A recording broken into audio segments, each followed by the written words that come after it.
1. An overview of Photoshop and the workspace. Let's open up Photoshop. You'll see something similar to what I have on the screen. I'm using Photoshop CS6 on a Windows 7 platform. In case you have a previous version of Photoshop, or you're using a Mac, don't worry, since everything is mostly the same. Go to File, New, and select Web from the preset dropdown. Notice the resolution is 72 pixels per inch, which is the web standard, as is the RGB color mode. The width and height are the only things you may need to adjust. The other options don't interest you at this point, so just hit OK. This is your work area, and you should get accustomed to it. Your tools sit on the left side, and you have a bunch of panels on the right side. The white area that appeared is called the canvas. You may notice that my workspace looks different than yours.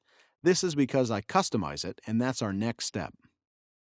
I'll change my workspace to Essentials so we can adjust it together. In the top right, we have the Colors and Swatches panel. Click this little icon in the top right and hit Close Tab Group. Adjustments and Styles panel, do the same thing. Close Tab Group. On the left, in case your tools occupy two columns, just hit this icon here and it will switch between states. Now let's open up some panels. Go to Window and select Character. We will use this for text. Just in case you detach any panel by mistake, move it back into place and look for a blue line. That means it will stick. Then go to Window and select Brush. That's going to add our small side menu. The first icon here is the History panel. Press it and drag the panel to expand it. This is like a time machine. If you make a mistake, like delete a layer by accident, just open up this panel and go back in time.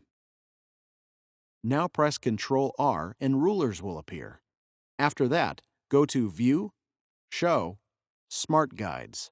These are great because they help you position objects precisely. More on that later. In case you want to resize your canvas, go to Image and select Canvas Size. Use the arrows to decide from which part of the canvas Photoshop should add or delete pixels. Leave it as is, and Photoshop will add or subtract from each side. CS6 has by default a darker color scheme. If you want a lighter one like mine, go to Edit, Preferences, Interface, and choose the one you like. The layers on the right panel should have small thumbnails. Right-click on the left side of them to choose the size. Let's save the workspace. Go to the top right and press New Workspace. Now enter a name and we're done. This project is empty, but still, let's see how we would save it. First, we'll go to File, then Save As. Here we will choose a file name and the format should be .psd. After you've saved once, constantly hit Ctrl-S to save again. In case you want to save your creation in order to share it with everybody, go to Save for Web.